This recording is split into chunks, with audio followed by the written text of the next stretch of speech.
Sa aking biyahe, napasin ko si kuya na para nasiraan ng motor. Kaya agad akong bumalik upang siya tulungan dahil may dala naman akong tools.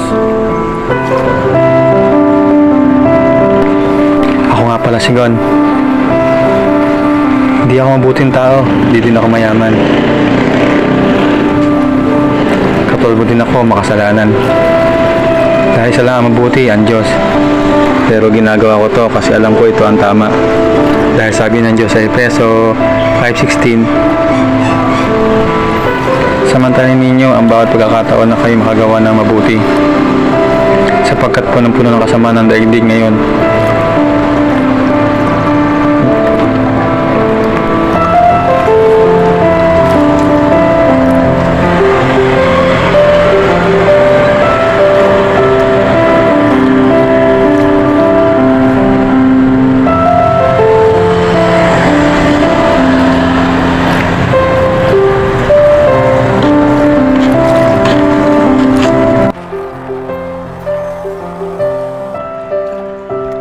Sa wakas, natapos na rin namin ayusin.